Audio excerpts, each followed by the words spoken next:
You also had the opportunity to voice your questions regarding the use of audiovisual tools to help scholars learn. And your questions focused on asking your peers about experiences they have had with AV tools. And of course, you learn from your responses to your questions, but also from your own responses to your experiences in Success Academy. You also asked about whether they had used audiovisual tools at different stages of the teaching and learning process. Also, you voiced concerns with the use of audiovisual tools. Of course, always in the back of your mind is the use of AV tools at Success Academy. And finally, you ask about specific AV tools like podcasts and music. So I figured I would share with you some research-based ideas taken from the literature that help explain why is it that your students are so interested and pay so much attention and are better on retention when they learn using audiovisual tools. For example, the literature talks about how people learn from words and pictures, and there are a few principles. So basically, one thing to remember is that there are dual channels. People have separate channels for processing verbal and pictorial material. But we have limited capacity in terms of processing because we can only process a few pieces of information in each channel at any one time. And if you know, you've been through many experiences when you were getting input from two different sources and you can't pay attention to both the TV and the phone or the phone and the radio or things like that. So you've experienced those kinds of things.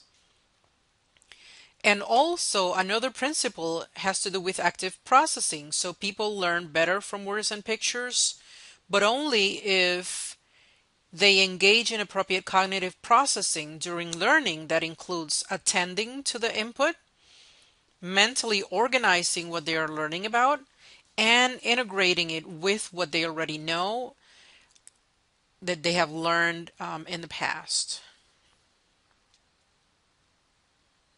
Now, there are different types of cognitive demands when people are learning. There is extraneous processing, and this has to do with processing that does not serve the instructional goal, so things that are really distracting to students. Essential processing, which is the type of processing that helps in building a mental representation of the presented material.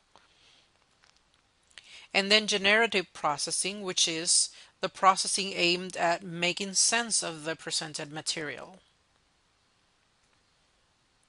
So when you design multimedia instruction, what you want to do is you want to eliminate extraneous processing. You want to aid essential processing or manage it. And you also want to encourage generative processing. And there are a few principles for reducing extraneous processing. For example, coherence is one of the ideas that you have to keep in mind. So you want to eliminate extraneous words and pictures. Sometimes as teachers, we feel tempted to include pictures in our PowerPoints because they look prettier and they get students interested. But if the picture is not related to the content, leave it out because you're really fostering extraneous processing, which is stealing away from the processing that needs to happen for students to understand the material. Anything that is distracting, not related to the content, the message you're trying to convey, leave it out. You also use signaling, so you highlight essential words and pictures. This is another thing that I've seen many often in PowerPoints created by teachers where everything on the screen is a different color. And so there's no way that the student can tell what is important and what are details and what I should be focusing my attention on if everything is highlighted. You only highlight as in change the color, change the font size, font type when you want to emphasize something in particular on the screen. Otherwise, you end up having what Horton, another instructional designer, talked about when he mentioned the Picasso effect. And the Picasso effect is when you're looking at a screen, but you're not necessarily getting the message out of it, you're actually staring at it like if it was a work of art because everything is so pretty on the screen. So you want to steer clear of that because as teachers, you want to send a message. And the message has to do with the content or the subject you're teaching and not you're not conveying a word of art that needs to be admired only. The next thing is temporal contiguity. So present corresponding graphic and spoken text at the same time.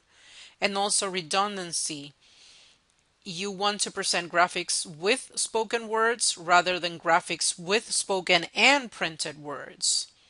And the final principle for reducing extraneous processing is expectation.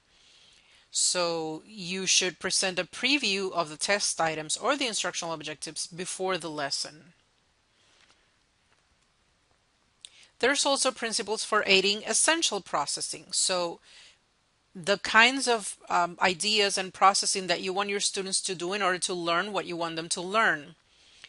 And one of the things is segmenting. So you break a complex lesson into manageable parts. You also want to do pre-training. So for example, when you teach vocabulary before you're teaching a lesson about a particular topic or names of or characteristics of key elements. And then modality. Present graphics with spoken text rather than printed text. Remember that people can only process so much, and if you present the same types of information on the screen at the same time, it'll take them longer to be able to process what you want them to understand. And then finally, there are principles for aiding generative processing. So you want your students to be able to do something about what they have learned in order for meaningful learning to occur. And so, for example, you want to use multimedia. You want to present words and pictures rather than words alone.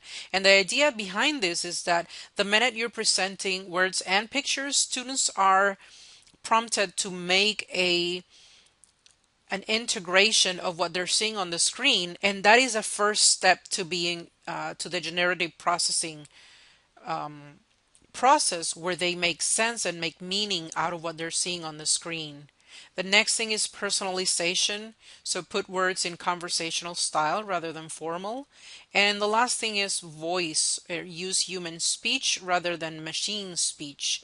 The reason for these last two is that students will be able to connect more with a person and also connect more with somebody who feels like a partner in their learning experience rather than, say, somebody who is a machine.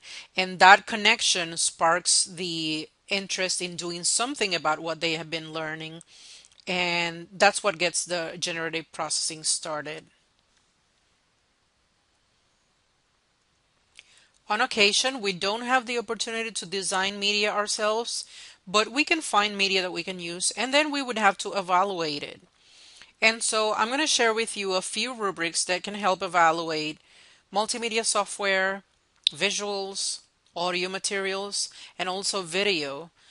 And this can give you guidance in terms of the kinds of things you want to focus on when you're looking at media and trying to understand if it is going to be helpful for your own students.